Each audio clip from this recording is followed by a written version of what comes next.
My autistic son's school forced him to eat peanuts despite a severe allergy. When his teacher tried to frame me, I ended her entire career. But now she's back trying to convince my son she is his friend, and I don't trust her. My son had autism, but even worse, he had a peanut allergy. Somehow no one knows this, but it's actually a pretty deadly combo. You see, when my son came home from his elementary school, I noticed he had rashes on his arms. When I asked him what happened, he could barely communicate it to me. Peanuts, I ate was all he managed to say. I figured that he had forgotten he was allergic to peanuts and had eaten his friends because this was something that happened once in a while. So I rubbed some soothing, mainly placebo cream, and he was back to normal.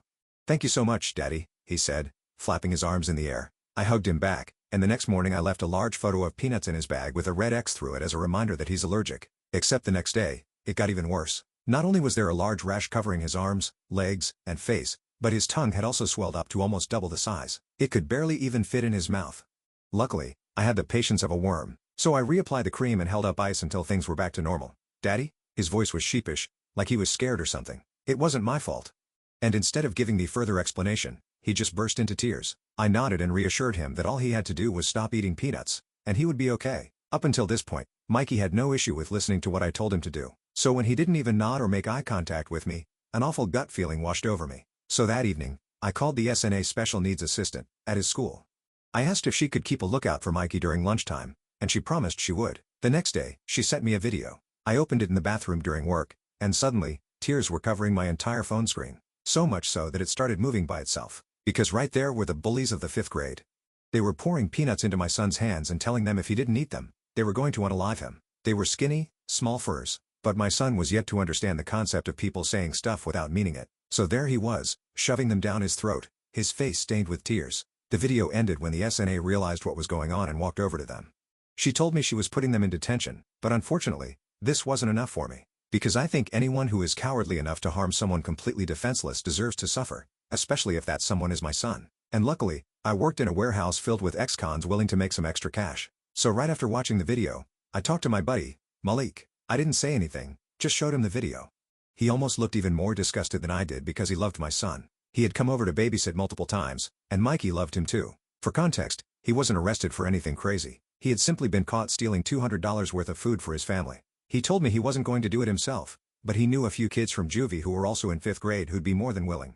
For the next few days, nothing changed. Mikey was still coming home with severe peanut allergies that were only getting worse. Apparently, the teachers were too scared of the kids to do anything, so poor Mikey was left completely unguarded. But the next week, something changed. Mikey didn't come home with any signs of allergies, just some marks on his fists, like he had punched someone. I called Malik, and when he picked up the phone, he was laughing so loudly it hurt my ears. He told me that the juvie kids went in his school and ended looking for trouble, and as soon as the bullies saw them walk closer, they immediately backed down. But the juvie kids ended up sucker punching them in the stomach for good measure. Then, they riled up my son Mikey by throwing grass at him, and this ended up overstimulating him so much that he beat up the juvie kids. The kids let him do it, so when the bullies saw it all go down, they got so scared that it was obvious they had no intention of ever harming my son again. I was filled with a strange sense of pride. I knew Mikey could stand up for himself. All he needed was a little push.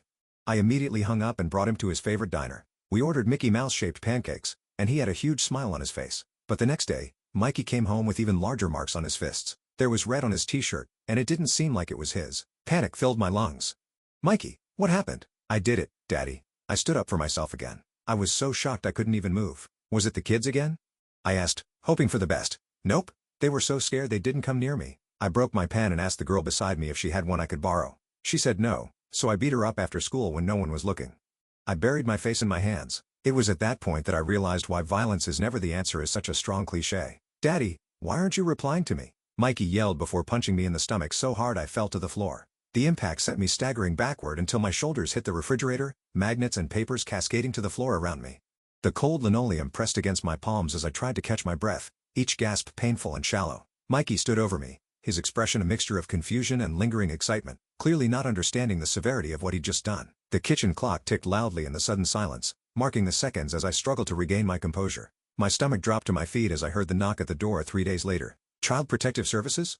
At my door, I glanced back at Mikey, who was watching cartoons in the living room, oblivious to the potential nightmare unfolding. His laughter at the TV, a stark contrast to the dread filling my chest. The sound of knuckles against wood seemed unnaturally loud in our small apartment, cutting through the cheerful background noise of the cartoon characters singing about friendship. Through the peephole, I could see 2 people standing in the hallway. A woman in a navy blazer holding a clipboard and a man with glasses wearing a button-down shirt. The peephole distorted their faces slightly, making their expressions difficult to read, but their professional attire and serious postures told me everything I needed to know. "May I see some identification?" I asked, keeping my voice steady despite the panic rising in my chest, my heart hammering against my ribs. They both showed me their badges, the official emblems glinting in the afternoon light. Legitimate. This was really happening. The plastic ID cards they held up featured the state seal embossed in the corner, catching the light from our entryway fixture. The woman's photo showed her with shorter hair than she currently wore, while the man's looked recent. I studied the credentials carefully, noting the expiration dates and official signatures, my eyes scanning for any sign that this might be a mistake or worse, some elaborate scam. "Of course, come in," I said, stepping aside, trying to appear calm and collected.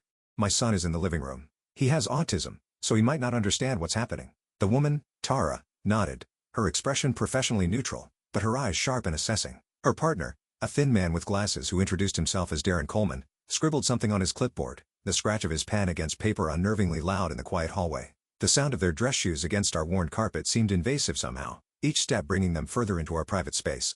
Tara's perfume, something floral and subtle, mixed with the lingering smell of the mac and cheese I'd made for Mikey's lunch. Darren's clipboard had several forms attached to it, the top one partially filled with neat handwriting, though I couldn't make out the specific words from where I stood. Their faces were professionally neutral, but I caught the subtle way Darren's eyes scanned our home, looking for signs of neglect or abuse, cataloging every detail. "We received an anonymous report claiming physical abuse," Tara explained once we were seated at the kitchen table, her voice clinical, but not unkind. "The report specifically mentioned bruising and aggressive behavior from your son that might indicate abuse at home."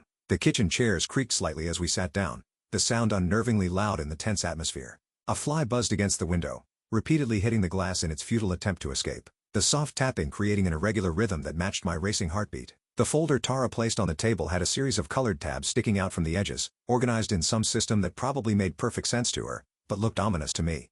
The pieces clicked together instantly in my mind. Miss Jenkins, Mikey's SNA. This was her retaliation for me complaining about the bullying situation. "That's absolutely false," I said firmly, my hands clenched under the table to hide their trembling.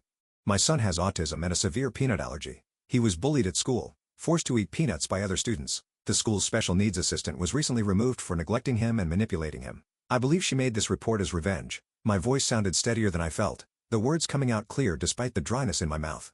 The afternoon sun streaming through the kitchen window cast long shadows across the table, highlighting the coffee stain on the wood that I'd never been able to completely remove. From the living room, I could hear the cartoon theme song ending and a new show beginning, the sudden change in volume making me flinch slightly. Darren's eyebrows raised slightly, the only crack in his professional demeanor. "That's a serious accusation," he said, his pen poised above his notepad. "I have recordings," I said, the lie slipping out before I could stop it, desperation making me reckless. "The principal has them too. Miss Jenkins was telling my son to keep quiet about bullying and threatening him." The lie tasted bitter on my tongue, but I maintained eye contact with Darren, willing him to believe me. A car honked outside, the sound momentarily distracting all of us. The kitchen faucet dripped slowly, each drop hitting the stainless steel sink with a tiny ping that seemed to grow louder as the silence stretched between us. Tara's expression softened slightly, a flicker of sympathy crossing her face. "We'll need to speak with your son alone, and we'll need to see any areas where he sleeps, eats, and bathes," she said, her tone gentler now.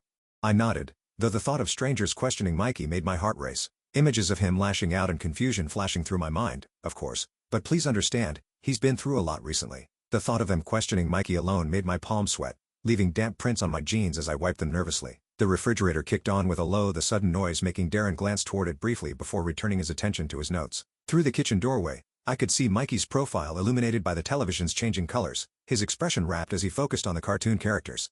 I called Mikey over and introduced him to the visitors, explaining they wanted to ask him some questions. His eyes darted between them suspiciously, his body tense. "Are you new teachers?" he asked, his voice small and uncertain. "No. We just want to talk to you about home and school," Tara said with a practiced smile that didn't quite reach her eyes. Mikey's socks were mismatched, one blue with dinosaurs, one plain white, a detail that suddenly seemed important, as if it might somehow be used against me. His hair stuck up slightly in the back where he'd been leaning against the couch, and there was a small ketchup stain on his shirt collar from lunch. He stood with his weight shifted to one side, a posture he often adopted when feeling uncertain. I squeezed Mikey's shoulder reassuringly, feeling the tension in his small frame. "It's okay, buddy. Just tell the truth, like we always do." As they spoke with Mikey in the living room, I paced in the kitchen, straining to hear their questions over the pounding of my own heart. They asked about his daily routine, if he ever got hurt at home, if he was ever scared of me. My heart pounded with each question, but I forced myself to stay calm. Panicking would only make things worse, and I needed to appear composed and in control. The kitchen linoleum felt cold through my socks as I paced back and forth, 7 steps one way, turn, 7 steps back, a repetitive pattern that gave me something to focus on besides my anxiety. I could hear the murmur of voices from the living room, but couldn't make out specific words, just the rise and fall of conversation punctuated occasionally by Mikey's louder responses.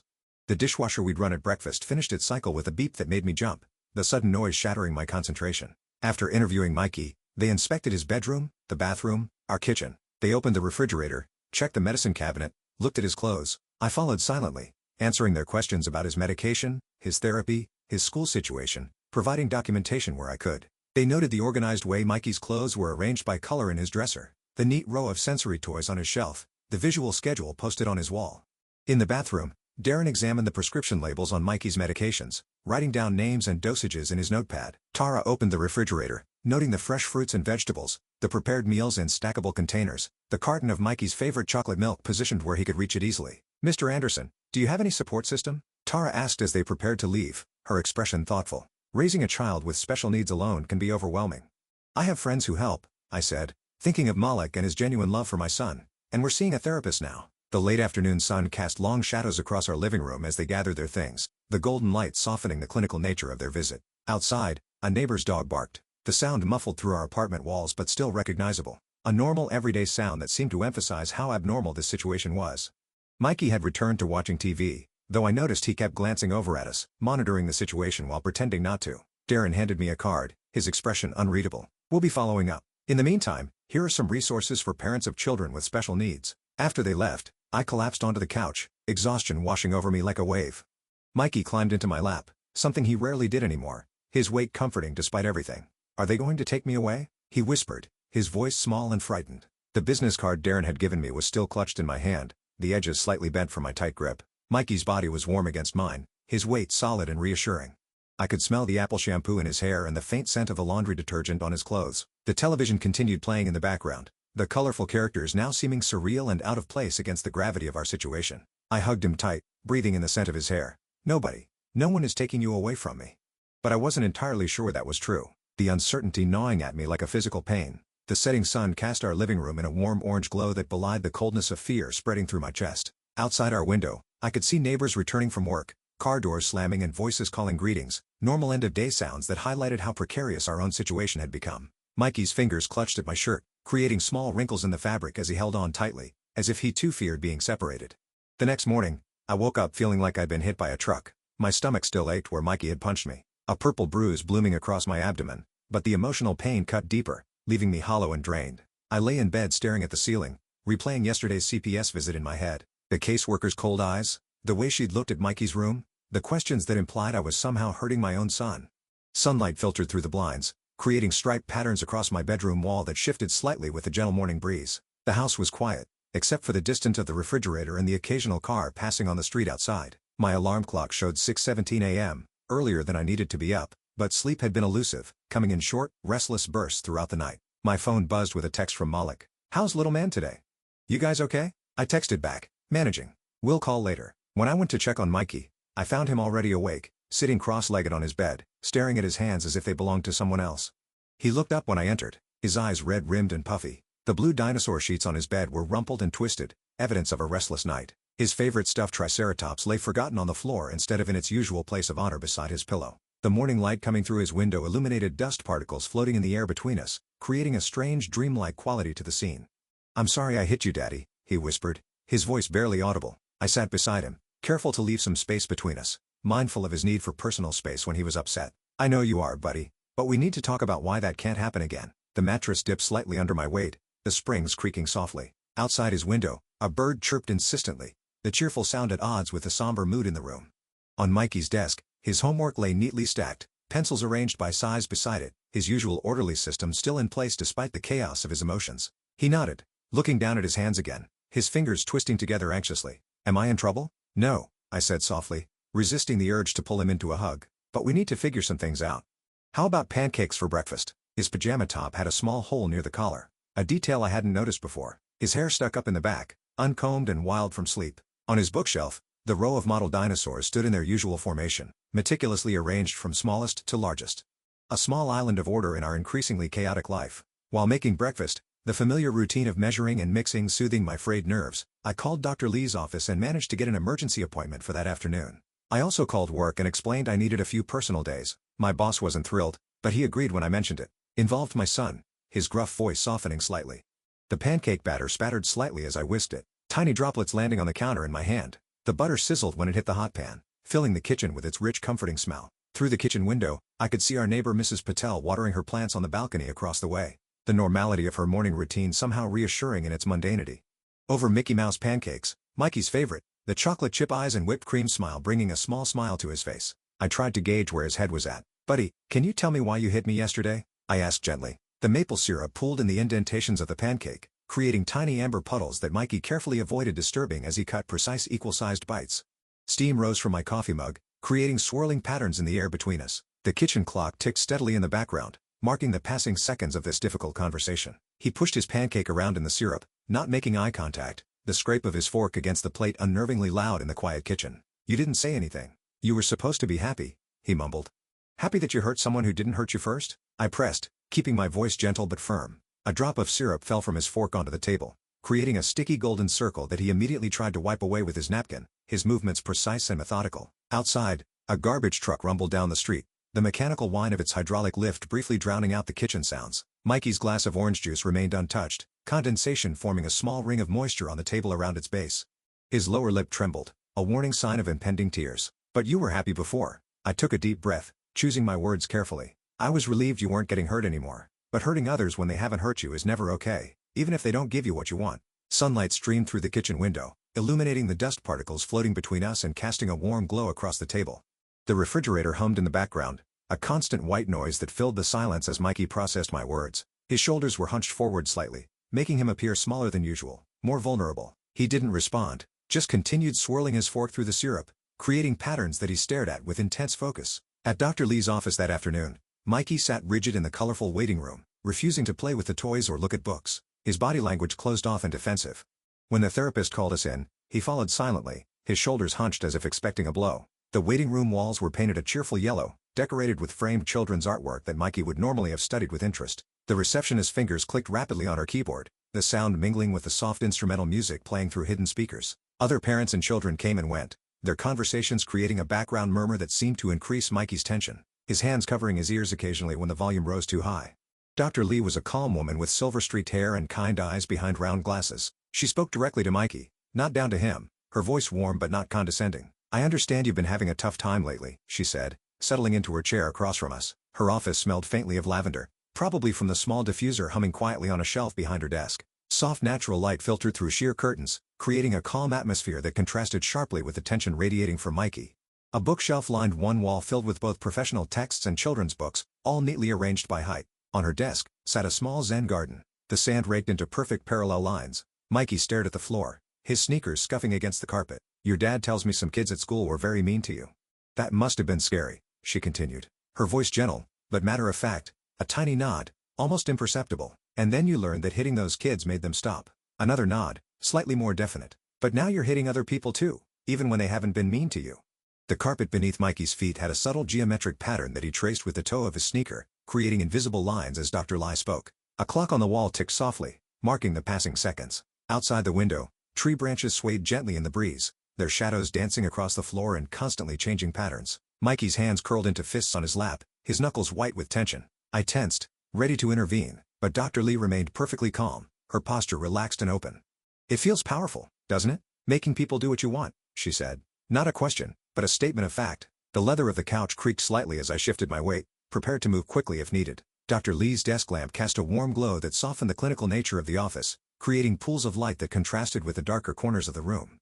A distant siren wailed somewhere in the city outside, the sound fading in and out as it moved farther away. Mikey's head snapped up, his eyes wide with surprise that she understood that she had put into words what he couldn't express. He gave a hesitant nod, his fists unclenching slightly. "I get that," she said, leaning forward slightly. "When people hurt us, we want that feeling of power back. But there's a problem with using hitting to get power. Can you guess what it is?" The sudden eye contact was significant, a breakthrough in itself for Mikey, who often avoided direct gazes.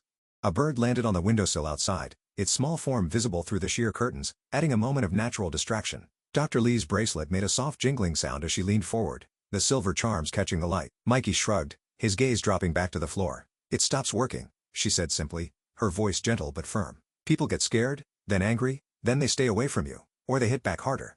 Either way, you end up alone." The heating system clicked on, sending a gentle flow of warm air into the room that ruffled the edges of the papers on Dr. Lee's desk. Mikey's shoelace had come untied, the ends trailing on the carpet beneath his swinging foot. Outside in the hallway, muffled footsteps passed by. Someone walking briskly toward another office. I watched Mikey's face as he processed this, the subtle shifts in his expression as her words sank in. Something seemed to click behind his eyes, a flicker of understanding. After the session, Dr. Lee spoke with me privately while Mikey waited in the play area. His fingers methodically sorting colored blocks by size and shape. Through the observation window, I could see Mikey arranging the blocks with intense concentration. His movements precise and methodical. The play area was designed to be soothing. Soft colors, rounded edges, natural materials, a stark contrast to the harsh fluorescent lighting and institutional feel of the school where so many of his problems had started. A small fountain bubbled quietly in one corner, the gentle sound of water creating a calming white noise. "He's experiencing a power reversal," she explained, her voice low but clear. "After being victimized, he's discovered he can be the aggressor instead. It's actually a common response to bullying, especially in children who struggle with emotional regulation." "How do we fix it?" I asked desperately, the weight of responsibility pressing down on me like a physical burden. Dr. Lee's office had several framed credentials on the wall behind her desk, the official seals and signatures catching the light as she shifted in her chair. Her notepad had neat compact writing covering half a page, observations from our session that I couldn't quite read from my position. A family photo sat on her desk, turned slightly away from visitors, a glimpse of her personal life carefully separated from her professional one. "It will take time," she warned, her expression serious. "We need to teach him alternative ways to feel powerful and in control. And he needs to see that violence has consistent negative consequences, while positive behaviors have rewards." We set up twice-weekly appointments, and she gave me strategies to try at home. Visual schedules, social stories about appropriate responses, calm-down techniques. As we left, I felt a glimmer of hope for the first time since this nightmare began, a tiny spark in the darkness. The folder of materials she gave me was heavy in my hands, filled with printed worksheets, visual aids, and strategy guides. The late afternoon sun slanted through the office windows, creating long shadows in the hallway as we made our way to the exit. In the reception area, the same soft music played, creating a sense of continuity that was somehow reassuring. Mikey walked beside me, quieter than usual, but seeming less tense than when we'd arrived. That hope dimmed the next morning when the school called. Principal Winters wanted to see me immediately regarding an incident with Mikey. My stomach dropped. Acid burning in my throat. What had he done now? The phone's ring had cut through the morning quiet like an alarm, startling me as I prepared Mikey's lunch. The peanut butter sandwich I'd been making for myself sat half-finished on the counter, abandoned as I answered the call. The principal's voice had that carefully controlled tone that administrators use when delivering bad news, each word measured and precise. When we arrived at her office, Mrs. Winters looked grim, her lips pressed into a thin line. "Mr. Anderson, Mikey threw a chair during math class today. It shattered the whiteboard. We're going to have to suspend him." Principal Winters' office smelled faintly of coffee and the lemony scent of cleaning products. Awards and certificates lined the walls, testament to her professional achievements that now seemed at odds with her inability to protect my son. Her desk was neat and organized with family photos arranged precisely on one corner. Happy, smiling faces that contrasted sharply with her current stern expression. The chair I sat in was uncomfortable by design, keeping visitors from staying too long. I glanced at Mikey, who sat sullenly in the chair beside me. His expression closed off. "What happened, buddy?" I asked, trying to keep my voice neutral. "The numbers were too hard," he muttered, not meeting my eyes. "The teacher wouldn't help me." Mikey's feet barely touched the floor from the adult-sized chair, his legs swinging slightly in the empty space. His backpack sat beside him, the zipper partially open revealing crumpled papers inside, unusual for my normally organized son. There was a small tear in the knee of his jeans that hadn't been there this morning, a fresh scrape visible through the opening. Mrs. Winters sighed, the sound weary and resigned. Miss Patterson asked him to wait while she helped another student. He became agitated and threw the chair before she could get to him. 3 days. That's how long the suspension would last. As we drove home, the silence in the car thick and uncomfortable. I tried to make it clear this wasn't a vacation. "This is serious, Mikey. Throwing furniture could hurt someone badly." The car's air conditioning hummed softly, creating a background noise that emphasized rather than broke the tense silence between us. Outside the window, normal life continued. People walking dogs, mail carriers delivering packages, construction workers repairing a section of sidewalk, all oblivious to our private crisis. The dashboard clock showed 10:37 a.m., a time when Mikey should have been safely in class, learning math instead of sitting beside me, suspended and silent. He stared out the window, his reflection in the glass showing a blank expression. No one helps me there. That evening, I called Malik and filled him in on everything. The CPS visit, the therapy session, the suspension, my voice breaking as I recounted the events of the past few days. "Damn," he said, the word heavy with concern. "Little man's really struggling." I paced the kitchen as I talked. The phone pressed tightly against my ear, occasionally glancing into the living room to check on Mikey. The evening had turned cool, and I could see my breath fogging the kitchen window slightly when I stood close to it. The dishes from dinner sat in the sink, unwashed, a small sign of how overwhelmed I was feeling, as I normally cleaned up immediately after meals. I don't know what to do, I admitted. The confession painful, but necessary. I feel like I created this monster by trying to protect him. Hey, Malik's voice sharpened, the word like a slap. Mikey's not a monster. He's a kid who's been through hell. You did what you thought was right. The kitchen light flickered slightly, a problem I'd been meaning to fix for weeks, but hadn't found time for. Outside, a car door slammed, followed by the sound of laughter as neighbors returned home. These normal everyday sounds seemed to emphasize how far from normal our situation had become. The refrigerator hummed steadily, a constant background noise that filled the brief silences in our conversation. And now my son is punching me and throwing chairs at school, I said, the bitterness in my voice surprising even me. So you figure out how to fix it? Malik said simply, his tone matter-of-fact. You're his dad. That's the job. The digital clock on the microwave showed 8:47 p.m. The glowing green numbers a reminder of how late it was getting. Through the doorway, I could see Mikey on the couch, his face illuminated by the blue light of the television, his expression unreadable from this distance. The house creaked and settled around us, the familiar sounds of our home continuing despite the turmoil of our lives. During Mikey's suspension, I kept him on a strict schedule, the structure helping both of us navigate this new reality. Mornings were for schoolwork sent home by his teachers, the familiar routine of math and reading providing some normalcy. Afternoons included therapy with Dr. Lee and activities to help with emotional regulation, deep breathing exercises, sensory activities with rice or water, and physical exercise to burn off energy. The backyard becoming an obstacle course of sorts. I created a visual schedule with colorful cards showing each activity of the day, posting it on the refrigerator where Mikey could easily see and reference it.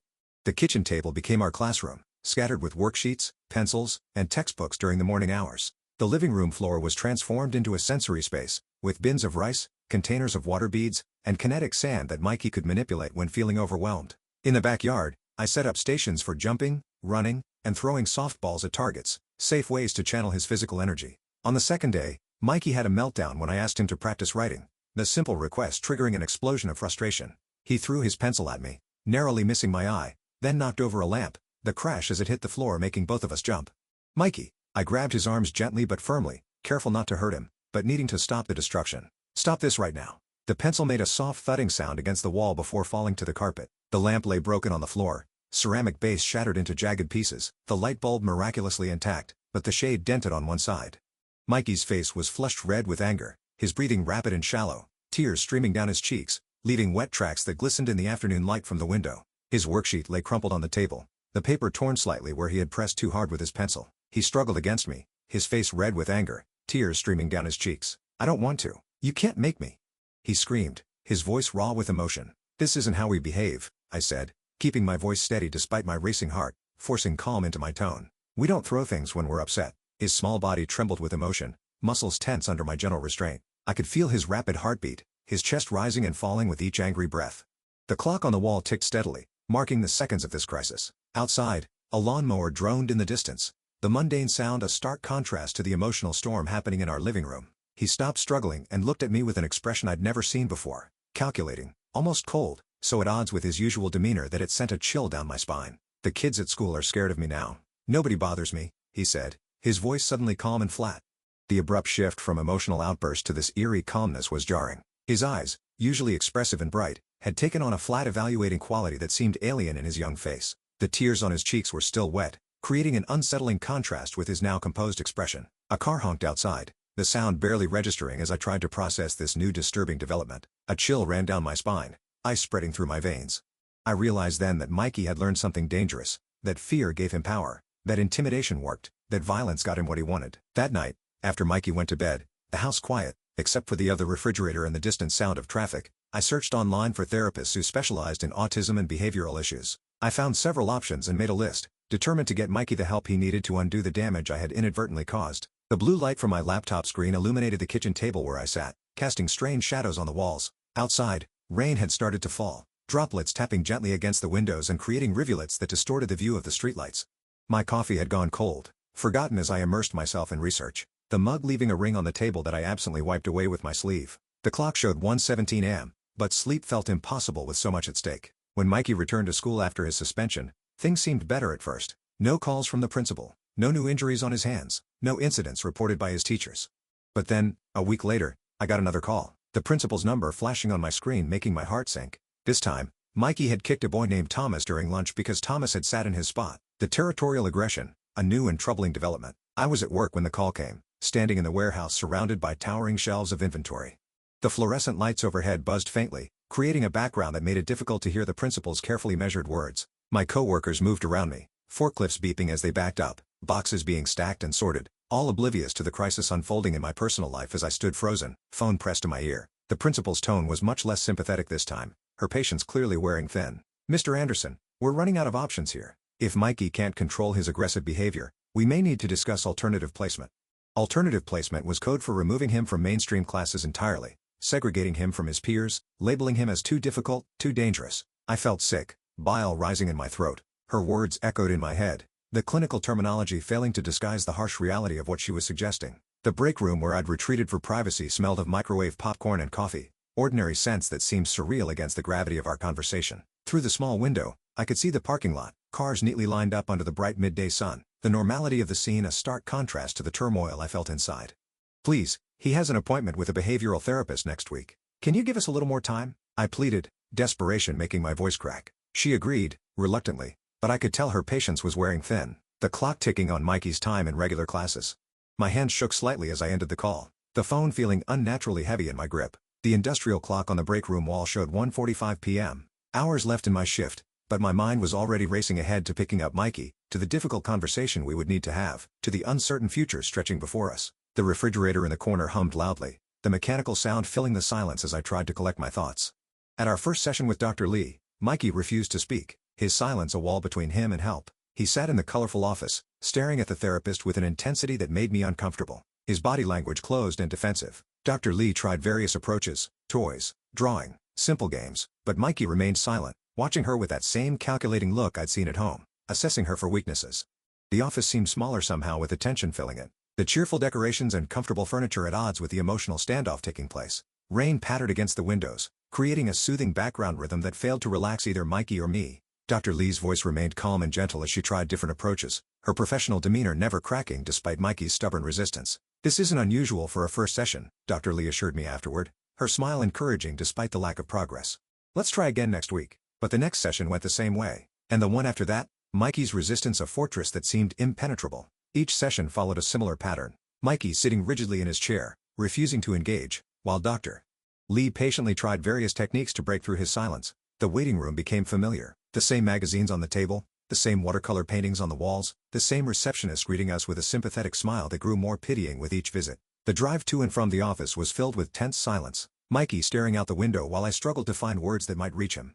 Dr. Lee suggested I stay in the waiting room for the fourth session, thinking Mikey might open up without me there, might feel more comfortable speaking freely. When I picked him up afterward, Dr. Lee looked troubled, lines of concern etched around her eyes. "He spoke today," she said quietly, "but only to tell me that he didn't need help, and that people leave him alone now that they know what happens if they don't." The waiting room had been torturous. 45 minutes of flipping through magazines without absorbing a single word, checking my watch every few minutes, straining to hear any sound from behind the closed door of Dr. Lee's office. Other parents came and went with their children, some offering sympathetic smiles that suggested they recognized the anxiety of waiting while your child was in therapy. The receptionist had offered me coffee, which sat untouched on the side table, growing cold as I waited. My heart sank, a stone dropping into the pit of my stomach. "What should I do?" "Keep bringing him," she said firmly, her conviction unwavering. "This will take time, but I'm concerned about the reinforcement he's getting from intimidating others. Has anything happened recently that might have triggered this change?" Dr. Lee's office was bathed in the golden light of late afternoon, dust motes dancing in the sunbeams that streamed through the window.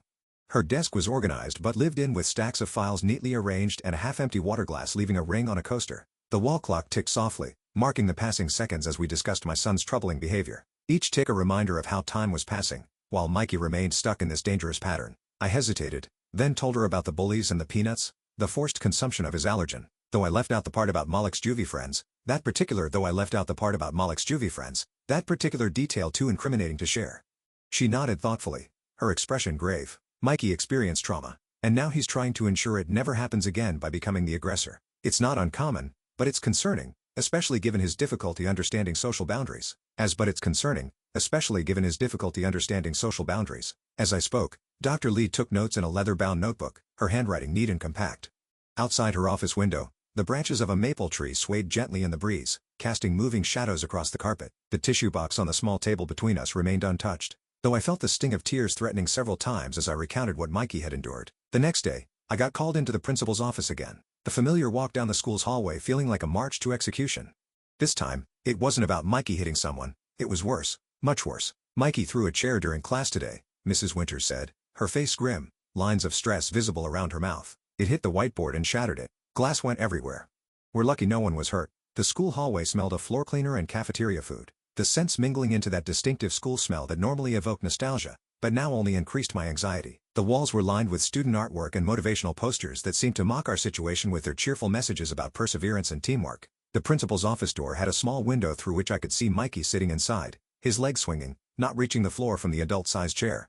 I felt the blood drain from my face, leaving me lightheaded and cold. I don't understand. He was doing better. Miss Jenkins, the SNA, sat across from me, her expression cold and unsympathetic, arms crossed defensively over her chest. With all due respect, Mr. Anderson, Mikey is becoming a danger to other students and staff.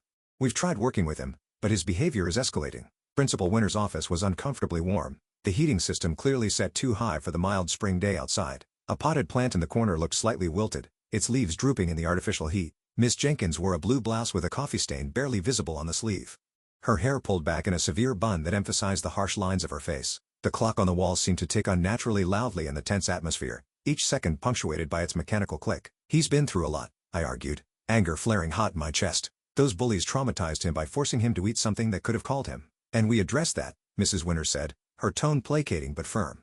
Those students were disciplined, but Mikey's response has gone far beyond self-defense. My voice echoed slightly in the office, louder than I'd intended, causing Mikey to look up briefly, before returning his attention to picking at a loose thread on his shirt sleeve. Outside in the hallway, a class walked by, their shuffling footsteps and whispered conversations creating a momentary distraction. The sun had shifted, casting different shadows across the desk between us, highlighting the scratches and wear on its wooden surface. We're recommending placement in our specialized behavioral program, Miss Jenkins added.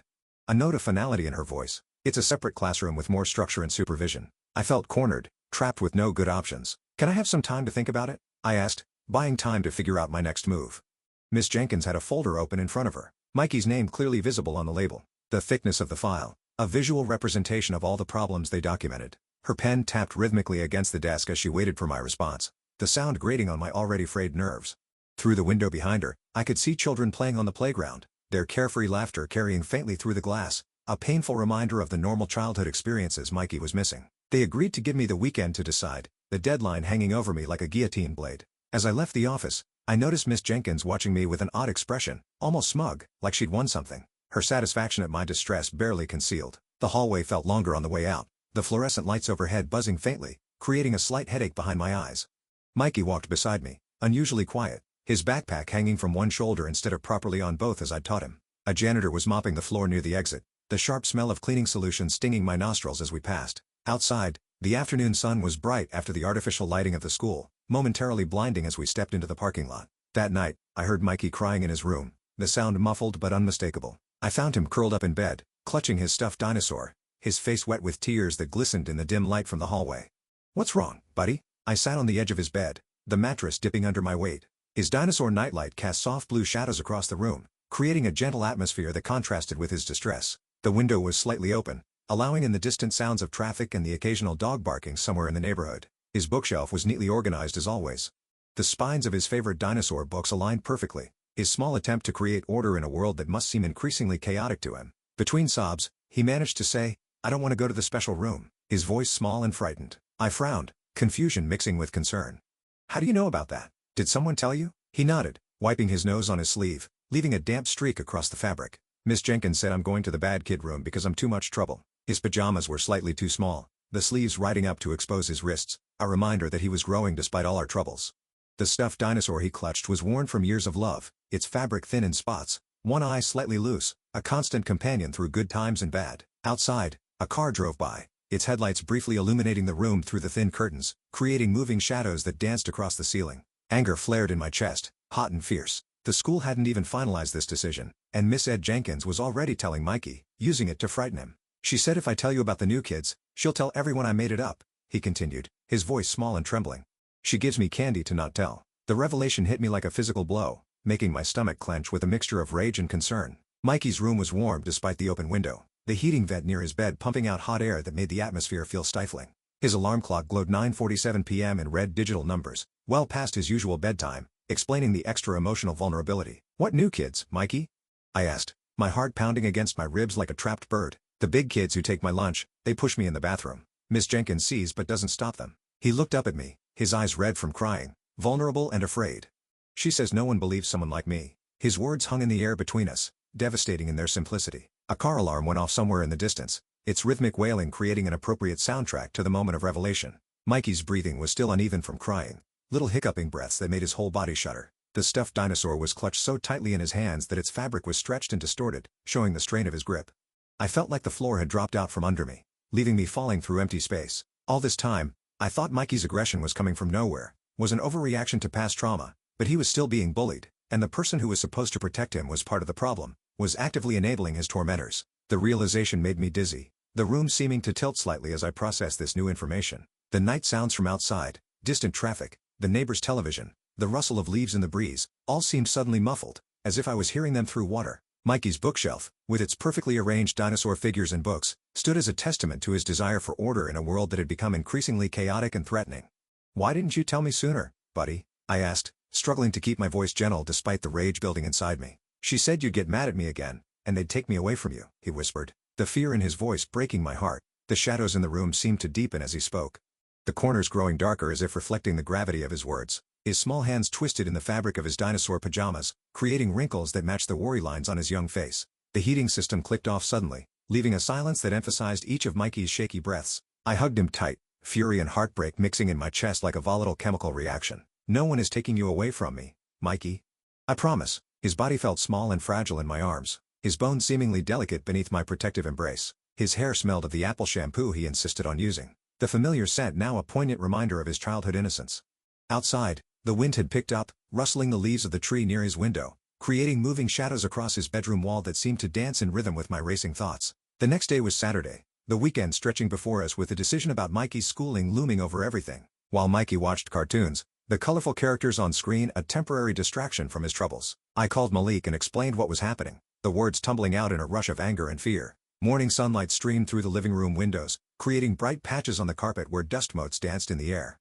The sound of the cartoon's cheerful theme song created a bizarre soundtrack to my serious phone conversation. The contrast between the show's happy world and our reality jarring. Mikey sat cross-legged on the floor, closer to the TV than I usually allowed, his focus complete, temporarily transported away from his troubles. "That's messed up," he said, his voice hard with anger. "What are you going to do?" "I need evidence. No one's going to believe Mikey over this SNA without proof," I said, pacing the kitchen as I spoke, unable to stay still with the energy of my rage. The linoleum floor was cool beneath my bare feet as I paced back and forth. 7 steps one way, turn, 7 steps back, a repetitive pattern that helped me think. Through the doorway, I could keep an eye on Mikey, making sure he was still absorbed in his cartoon and not listening to my conversation. The coffee in my mug had gone cold, forgotten during my angry explanation to Malik, a thin film forming on its surface. "You could record her," Malik suggested, the solution so simple I wondered why I hadn't thought of it. "Get her to admit what she's doing." It wasn't a bad idea, risky, but potentially effective. I spent the weekend researching recording laws in our state and planning what to say to Miss Jenkins, how to approach her without raising suspicion. The laptop screen glowed in the dimness of the kitchen as night fell, illuminating my face as I scrolled through legal websites and forums. The house was quiet, except for the occasional creak of settling wood in the of the refrigerator. Mikey having gone to bed hours earlier. My notes filled several pages of a yellow legal pad, the paper covered with my increasingly messy handwriting as fatigue set in, but determination kept me working. On Monday morning, I sent Mikey to school with a small voice recorder hidden in his backpack with instructions to keep it near him when Miss Jenkins was around. The device small enough to go unnoticed, but powerful enough to pick up conversations.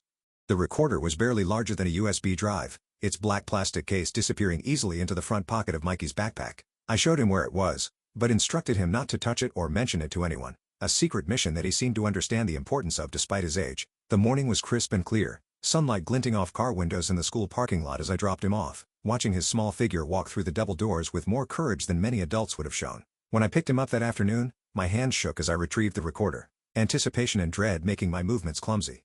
After Mikey went to bed, I listened to it, the earbuds delivering the sounds of his day directly to my ears. The kitchen was silent except for the occasional of the refrigerator as I sat at the table, earbuds in, listening intently. The digital display of the microwave showed 10:37 p.m.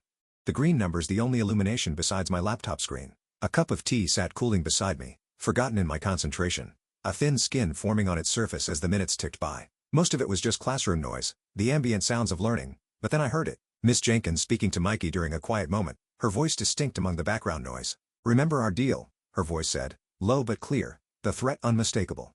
"If you tell anyone about our special arrangement, I'll make sure they know how difficult you really are. No one wants a troublemaker like you in their class." The recording quality was surprisingly good, capturing not just her words, but the menacing tone behind them. In the background, I could hear the muffled sounds of children in the hallway, the closing of a distant door, the squeak of a chair being moved, ordinary school sounds that created a surreal backdrop to the manipulation being captured. Mikey's small voice replied, plaintive and scared. "I want my daddy." "Your daddy can't help you here," she said, her tone suddenly harsh, the mask of professionalism slipping to reveal the cruelty beneath. "He's the one who taught you to be violent, isn't he? That's what everyone thinks." Hearing my son's frightened voice through the earbuds made my chest tighten with a mixture of rage and heartbreak. The kitchen suddenly felt too small, too confining, as if the walls were closing in with each damning word from the recording. Outside, a car drove by, its headlights briefly illuminating the room through the window, creating moving shadows that seemed to dance in rhythm with my increasing anger. My blood boiled, rage making my vision blur at the edges. I listened to more recordings over the next 2 days, gathering evidence of Miss Jenkins' manipulation and neglect. She was deliberately ignoring when other students bothered Mikey, then bribing him to stay quiet about it.